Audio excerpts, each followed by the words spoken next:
चोरी नहीं कर सकता है। और फिर संध्या समय हो गई, सब लोग अपने अपने गृहकार भोजन भजन करके विश्राम करने लगे। अब जैसे ही सवेरा हुआ 4 बजे ब्रह्म मुहूर्त में मैया है जो दही मथने लगी। और अकेली मैया नहीं, गांव की गोपियां भी साथ में है जो नंद बाबी जो है नंद रानी का काम संभालने के लिए आ जाती थी। तो वो जब दही मथ रही थी सवेरे 4 बजे ब्रह्म मुहूर्त में, तो उनकी चूड़ियों की और दही मथने की आवाज है जो हो रही थी वो सुनाई दे रही थी। हमारे गोविंद जग गए, उनकी नींद खुल गई, उन्हें भूख लगाई। जब बच्चा सवेरे जब सो के उठता है तो भोजन ही तलाशता के काम। हमारे गोविंद को भी भूख लगी हुई थी। हमारे गोविंद ने और बिस्तर में ही मैया को आवाज लगाई, अरे मैया, ओ मैया, मुझे भूख लगी है। अब मैया है जो दही मथ रही थी। मैया ने उनकी ये बात नहीं सुनी। गोविंद काफी देर हो गया लेकिन उन्होंने ना सुनी। तो भगवान बिस्तर से उठे और सीधे मैया के पास पहुंच गए और जाके मैया के हाथ को पकड़ लिया और बोले, अरे मैया, तू तो काम ही काम करती रहती है, तुझे लाला की चिंता बिल्कुल नहीं। मैया बोली, कहे का हो लाला? बोले, मैया बहुत जोरों से भूख लगी है, जरा सा दूध पिला दे। मैया बोली, थोड़ा रुक जाओ बेटा, मैं दही मथ लेती हूँ, इसके बाद तुम्हें दूध पिला दूंगी। बोले, नहीं मैया, मुझे बहुत जोरों से भूख लगी है। अब जब कन्हैया ना माने तो मैया ने हाथ धोए और कन्हैया को गोदी में लिटा लिया और दूध पिलाने लगे। जैसे दूध पिलाने के लिए तैयार हुए तो मैया को याद आ गई कि अरे हम भी चूल्हे पे दूध रखे आए गर्म करने के लाने, कहीं वो ना उठना जाए। मैया ने तत्काल कन्हैया को नीचे बिठा दिया और चूल्हे के पास वक्ती नहीं देखने के लिए कहीं दूध ना उठना जाए। अब कन्हैया को गुस्सा आ गई कि लड़का से प्यार हो, इन्हें दूध भोगो कि वो अपना ना जाए। इन्हें गुस्सा आई, वही जो मटकी रखी हुई थी पुराने जमाने की, उनने उठाई एक लुड़िया और मार दी मटकी आगे। पूरे में आंगन में दही दही जो मक्खन रखा हुआ था बेले में, वो बेला उठा वो बाहर निकल आए। और जब बाहर निकले, सुखदेव जी महाराज कहते हैं राजा बाहर निकले तो उनके गोप ग्वाल भी खड़े हुए थे। उन्हें जल्दी से बुलाया, आओ आओ आओ, सब लोग माखन खा लो। वहां पहुंचे, भगवान बीच में बैठ गए। ग्वाल वालों ने कन्हैया को घेर से घेर लिया। जैसे तारों के बीच में चंद्रमा शोभायमान लगता है, ऐसे ग्वालों के बीच में हमारे गोविंद शोभायमान लग रहे थे। और एक हाथ से स्वयं खा रहे, उसी हाथ से ग्वाल को खिला रहे हैं, ले तू भी खा ले भैया, बहुत मीठा है। सुखदेव जी महाराज कहते हैं जब मैया दूध उतार के नीचे आई, उनने आंगन में आके देखा तो वहां मटकियां तो फूटी पड़ी हुई थी। मैया को लगा कि ये भगवान नहीं जाने कौन सा राक्षस आ गया कि मेरे लाला का फल उठा के ले गए। कैसे जब से भगवान को जन्म पाओ तब से एक न एक राक्षस है जो गोकुल में आई रहो पड़ने। एक मरु के दूसरो आओ, फिर एक मरु के तीसरो आओ। मैया ने देखो कि अगर राक्षस आता तो मटकी नहीं फोड़ता, पहली बात। दूसरी बात, माखन का बेला भी नहीं लेके जा सकता था। तो क्या करने माखन को राक्षस आया। चलो बाहर चल के तो देखने दो हमें। बाहर आके देखा तो भगवान है जो बीच मंडली में बैठे रहा है, मक्खन खात रहा है, खिलाउत रहा है। अरे मैया बोली, जो तो लाला बिगड़ गो, अब नहीं समर रहो। उन्हें हाथ में छड़ी ली और दौड़ पड़ी कि आज हम बताते हैं तुमने मटकियां फोड़ी। ग्वाल वालों ने देखा, ग्वाल वाल बोले कन्हैया भागो, मैया आ रही है लाठी लेके, भागो भागो। ग्वाल वाल तो सब 1 2 3 हो गए। कन्हैया चलो उठे, चलो मैया पास में आ गए। तो कन्हैया उतई को उतई चक्कर काटने लगे, उतई घेरने लगे।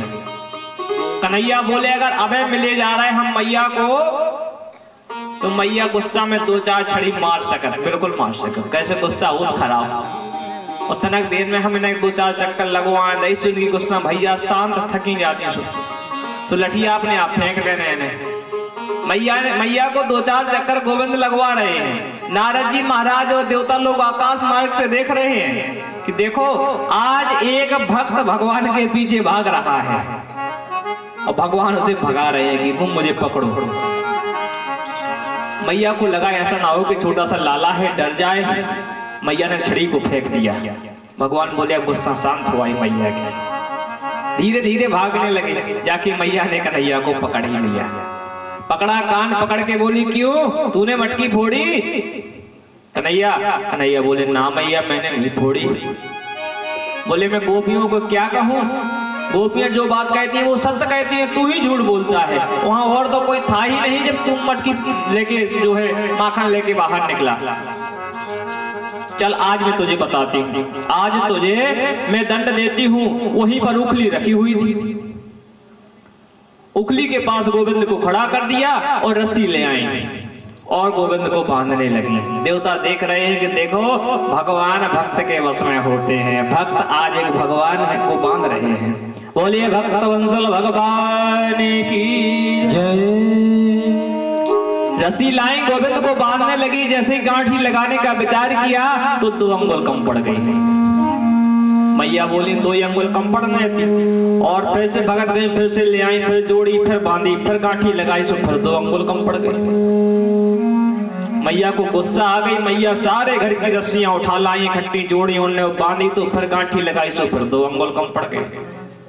मैया बोले हे भगवान कम जो कैसो चक्कर आ है, पूरे घर की रस्सी लगा दी सो 2 अंगुल कम और एक बांधी दी सो 2 अंगुल कम। सुखदेव जी महाराज कहने लगे परीक्षित, हमारे गोविंद ने देखा कि अब मैया व्याकुल हो रही है। हमारे गोविंद की कृपा हो गई और मैया ने गोविंद को बांध दिया और कहने लगी आज तुम्हें भोजन पानी यही मिलेगा। तुम रोज चोरी करते हो, कोई की मटकी फोड़ते हो, तुम घर की मटकियां फोड़ सका तो बाहर की तुम्हें फोड़ ही देने को कौन सका। इतने में गोपियां निकली स्नान करने के लिए यमुना की तरफ। तो गोपियों ने देखा कि यार कन्हैया तो धूप में अब मैया के पास पहुंची। बोले मैया देखो इतना ज्यादा अत्याचार ना करो लाला के ऊपर। बोले क्या का अत्याचार? बोले धूप में ना बांधो। बोले क्या ना बांधो? तुम्हें क्या मतलब है? हमारा लड़का हम चाहे धूप में बांधे, चाहे छारे में बांधे, चाहे भूखो बांधे, चाहे प्यासो बांधे, नहीं बांधा सो उरानो लेके आओ कि हमारी मटकिया पूरी, हमारा माखन खाओ, हमारा फलानो करो।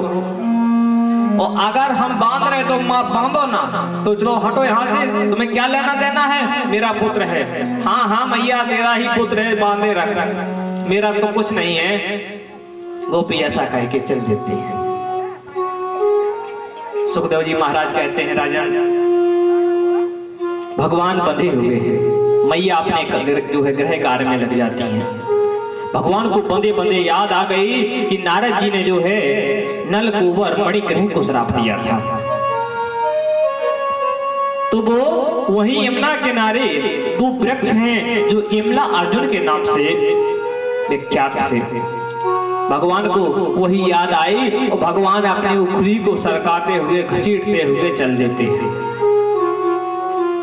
उखली को घसीटते घसीटते कन्हैया यमुना किनारे ले गए जहां नलकूबर और मणिग्रह दोनों वृक्ष बने हुए खड़े थे। भगवान ने अपने उखली को तिरछा फंसाया और एक झटका लगाया तो बोलो वृंदावन बिहारी लाल की जय। दोनों वृक्ष जो नीचे गिर गए और दोनों वृक्षों में से 2 देव स्वरूप पुरुष बाहर निकले।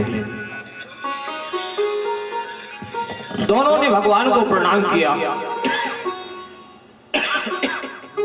भगवान को प्रणाम किया और भगवान से बोले कि प्रभु धन्य है नारद जी महाराज की कृपा। अगर नारद जी महाराज मुझे श्राप नहीं देते तो आज आपके दर्शन भी नहीं होते। ये कुबेर के टहलुआ थे। ये यमुना में स्नान कर रहे थे निर्वस्त्र होकर। कुछ स्त्रियां भी उसमें स्नान कर रही थी निर्वस्त्र होकर। वहां से नारद जी महाराज निकले। नारद जी महाराज को देख के स्त्रियों ने तो वस्त्र पहन लिए थे, परंतु इन दोनों ने नलकूबर मणिग्रह ने वस्त्र नहीं पहने। उनके सामने वृक्ष की भांति खड़े रहे। तो नारद जी ने देखा थोड़ी देर में पहन लेंगे, लेकिन फिर भी नहीं पहने। तो नारद जी को गुस्सा आ गई और नारद जी ने उनको श्राप दे दिया कि जाओ, जैसे तुम मेरे सामने खड़े हो तो जाओ वृक्ष हो जाओ। तब नलकूबर मणिग्रह जो नारद जी के चरणों में गिरे। नारद जी बोले अब तो श्राप निकल गई है, वो तो लग गई है, परंतु द्वापर कृत में जब गोविंद का जन्म होगा तब तुम्हारा वही उद्धार करेंगे। उसी प्रकार आज भगवान के दर्शन है जो नल कुंवर मणिग्रह को हुए और फिर ने भगवान का परिक्रमा करते हुए और देवलोक के लिए प्रस्थान करते हैं। सुखदेव जी महाराज कहते हैं राजन, जब वृक्ष गिरे तो नंद बाबा, यशोदा मैया, गोप ग्वाल सबको यह आवाज सुनाई दी। इस आवाज को सुनकर मैया को याद आ गई कि कन्हैया को तो मैं आंगन में उंगली से बांध के आई थी, पहले कन्हैया को जाके तो देखने दो। कन्हैया को देखने गए तो ना वहां उखली रहे ना कन्हैया रहे। अब मैया घबरा गई, ढूंढते ढूंढते वहीं पहुंचे नंद बाबा गोप ग्वाल गोपियों सहित जमुना किनारे जहां दो वृक्ष गिरे हुए थे। तो कन्हैया पत्तों में ढके हुए थे। नंद बाबा ने जल्दी से जाके कन्हैया को उठाया, उखली से छोड़ा और हृदय से लगा लिया। वहां और भी ग्वाल बाल खेल रहे थे। ग्वाल बालों से पूछा, कहे भैया ये वृक्ष किने गिराए? बोले बाबा हम बता भी तुम्हें विश्वास ही नहीं हो सका। बोले कहना हुई विश्वास, सही सही बताइए। बोले बाबा तो ये वृक्ष किसी ने नहीं गिराए, तुम्हारे लाडले कन्हैया ने यहाँ गिराया। उखली तिरछी फंसाई, एक झटका लगाओ और दोनों वृक्ष गिर गए। नंद बाबा हंसने लगे, बोले झूठ भी बोलते हो तो पूरा ही झूठ बोलते हो, तना मनक सत्य बोल दिया करो। उसमें छोटा सा लाला मेरा, इतने बड़े वृक्ष वो भी एक साथ दो ही इन्ने गिरा रहे, झूठ बोलते हो। ग्वाल बाल बोले बाबा मैंने पहले कहा था, तुम विश्वास ही नहीं करोगे। और फिर बाबा ने कन्हैया से कहा, क्यों कन्हैया तुम्हें किसने बांधा था उखली से? कन्हैया बोले अगर हम कह देते कि मैया ने बांधा है तो मैया को डांट पड़ जाएगी बाबा की, पक्की बात है।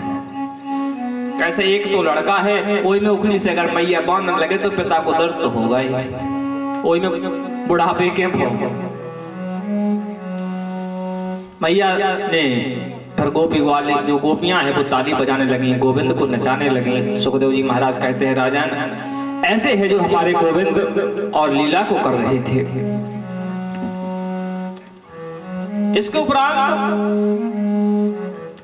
घर आए और बढ़िया दूध भात का भोजन हुआ गोविंद का। गोविंद है जो मैया से बोले मैया अब तो मैं बछड़े चराने जाऊंगा। बड़े बड़े ग्वाल गौएं चरावे, छोटे छोटे ग्वाल उनके बच्चा है जो बछड़े चरावे। मैया बोली नहीं लाला तू बहुत छोटो है, अभी जंगल में क्या करोगे ले जाके बछड़ों को? बोले नहीं हम तो जाएंगे, हमको तो जाना है, हमें कलेव भी बांध दो।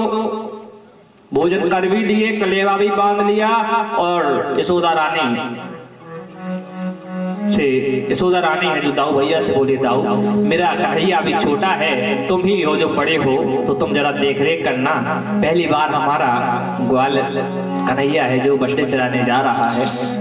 चलिए और आज हमारे गोविंद बछड़े चराने के लिए चलते हैं ब्रज में गोपों के साथ, बड़े बड़े गोप गौओं के साथ और छोटे छोटे गोप ग्वालों के साथ। बोलिए बाल कृष्ण भगवान की जय।